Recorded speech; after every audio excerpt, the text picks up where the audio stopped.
Kasus pembunuhan Vina sekarang ini menjadi drama dalam pemberitaan banyak media yang diliput secara nasional oleh berbagai media sosial yang memperlihatkan kepada kita bahwa kasus ini adalah kasus yang sangat pelik, sangat sensitif, dan beroleh perhatian publik yang sangat luas.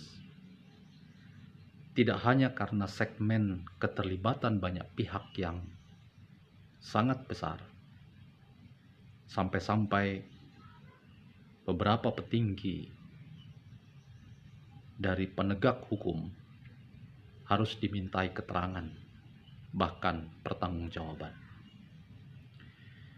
Kita masih akan melihat adegan-adegan dalam drama ini yang belum akan selesai dalam waktu dekat.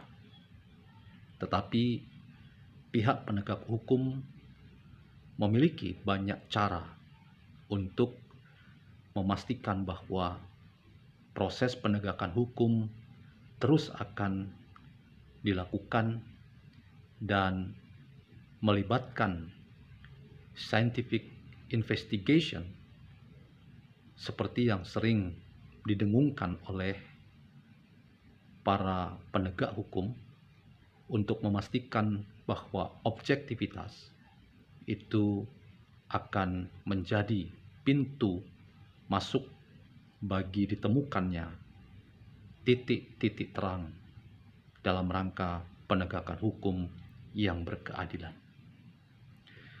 Dalam konteks pembunuhan Vina, tentu saja peristiwa ini menjadi peristiwa yang sulit untuk diterima, bahwa Vina menjadi korban dari sebuah konspirasi yang disebut sebagai konspirasi kejahatan. Mengapa bisa dikatakan demikian? Karena ada dalang, ada aktor yang bermain. Paling tidak, sang pelakunya adalah aktor. Belakangan makin terkuak siapa dalang, siapa aktor. Tetapi sebetulnya yang kita tidak boleh lupakan bahwa ternyata di belakang peristiwa pembunuhan itu ada desain besar yang merupakan kekuatan dari terjadinya peristiwa kejahatan itu. Ada aktor yang terselubung yang di belakangnya sebetulnya harus kita temukan rahasia di balik siapa sesungguhnya yang punya kepentingan dari hilangnya nyawa dari Vina. Teman-teman, kita masih akan membiarkan upaya penegakan hukum dilakukan oleh aparat. Tetapi peristiwa pembunuhan Vina ini menarik sekali kalau kita telaah dengan bantuan pemikiran filsafat. Salah satu pemikiran filsafat yang sangat menarik adalah pemikiran filsafat yang disumbangkan oleh filsafat fenomenologi. Dalam kesempatan yang lalu saya sudah berbagi perspektif bahwa fenomenologi adalah satu filsafat yang menelaah secara kritis fenomena. Ada kata kunci penting dalam rangka kita mendiskusikan filsafat fenomenologi sebagai salah satu bagian dari upaya kita memahami realitas di sekitar kita, yaitu ajakan dari sang aktor utama filsafat fenomenologi, yaitu Edmund Husserl, untuk mengajak kita tidak hanya berhenti pada teori atau konsep atau gagasan, tetapi kita diajak untuk masuk lebih dalam memahami realitas dengan melihat realitas secara langsung.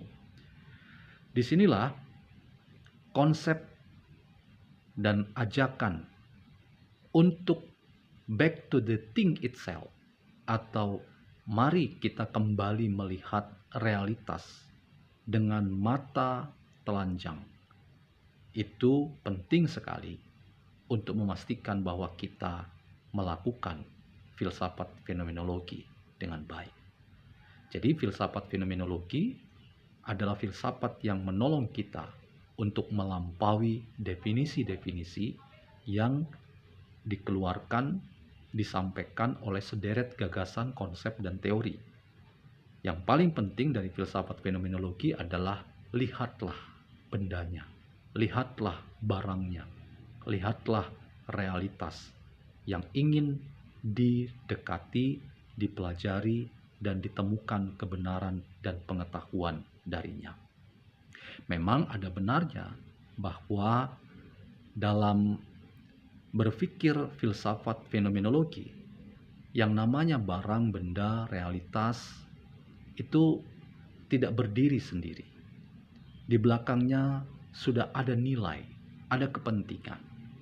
Karena itu ada benarnya bahwa sebuah barang, benda, atau realitas itu tidak berdiri sendiri tanpa nilai, tanpa kepentingan.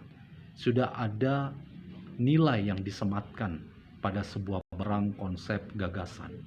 Karena itu, ketika misalnya kita ingin mendekati peristiwa pembunuhan Vina, maka kita ditantang untuk tidak hanya melihat pada kasus pembunuhan itu, tetapi kita diajak untuk masuk dalam realitas yang lebih dalam lagi, yaitu adanya permainan-permainan kekuasaan yang turut bekerja di balik peristiwa pembunuhan dari Vina ini.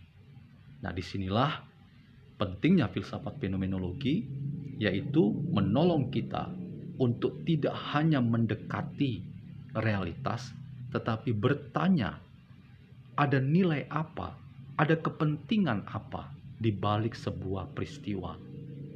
Katakanlah peristiwa kejahatan dalam kasus pembunuhan Vina. Karena itu, kata kunci lain dari filsafat fenomenologi yaitu intensionalitas. Setelah kita kembali kepada realitas, melihat secara langsung peristiwanya, dan mengonstruksi peristiwa itu dengan sederet langkah-langkah metodik yang sangat bisa dipercaya dan bisa dipertanggungjawabkan. Tetapi yang paling penting adalah kita juga memberi perhatian. Intensionalitas artinya perhatian yang seksama. Dalam konsep intensionalitas ada sikap kritis. Sikap kritis untuk membaca realitas secara baik, secara cerdas, dengan melibatkan berbagai macam disiplin ilmu yang bisa menolong kita menguak fakta di balik peristiwa yang terjadi itu. Jadi, keterarahan pada realitas ditopang dengan intensi, perhatian, intensionalitas, perhatian, fokus pada apa yang kita sedang hadapi. Lihat, gumuli, analisis, supaya kita tidak kehilangan momen-momen penting dalam rangka menemukan adakah nilai kepentingan di balik sebuah peristiwa. Karena itu, teman-teman aparat kepolisian kiranya memberi perhatian benar. Penegak hukum kiranya melakukan tugas yang tepat dengan menggunakan sederet pengetahuan yang ada yang disebut dengan scientific investigation. Poin pentingnya adalah beri perhatian. Perhatian di sini artinya intensi, intensionalitas untuk secara kritis membaca sebuah fakta, sebuah data, sehingga kita bisa menemukan di balik itu ada nilai apa, ada kepentingan apa, sehingga pembunuhan terhadap Vina itu betul-betul menguak apa yang sebenarnya sedang terjadi. Kalau tidak kita lakukan itu, maka penegakan hukum yang adil, yang bermartabat, dan bertanggung jawab tidak hanya pada sesama, tetapi kepada Tuhan sebagai yang imperatif memerintahkan kita untuk menegakkan keadilan, itu tidak akan pernah mencapai tujuan yang sebenarnya. Karena itu, filsafat fenomenologi menolong kita untuk membayangkan bahwa proses kita mengenal realitas di sekitar kita itu adalah sebuah upaya kritis untuk kita betul-betul menguak kepentingan nilai yang terkandung dari sebuah fenomena, peristiwa, dan dari dalamnya, dalam konteks pembunuhan Vina, intensionalitas yang kritis itu membuat kita dapat menguak siapa dalang dibalik konspirasi pembunuhan terhadap Vina. Pembunuhan terhadap Vina tidak dibenarkan dalam perspektif hukum apapun, bahkan hukum agama. Karena itu, kita tidak merelakan Vina dibiarkan begitu saja, tetapi kita ingin agar Vina betul-betul beroleh keadilan yang sebenar-benarnya. Karena itu kita dorong para penegak hukum untuk melakukan proses penegakan hukum dengan baik, dan filsafat fenomenologi menolong kita. Lihatlah fenomena, kembalilah pada peristiwa, dan peristiwa itu dibaca, dianalisis dengan kekuatan intensionalitas kita, perhatian kita, fokus kita yang kita kerjakan secara kritis. Hanya dengan cara demikian, keadilan betul-betul bergulung-gulung dalam hidup komunitas, dan kita menjadi orang yang sejalan dengan perspektif Tuhan yang ingin agar keadilan itu bekerja dalam sistem-sistem sosial yang berkeadilan.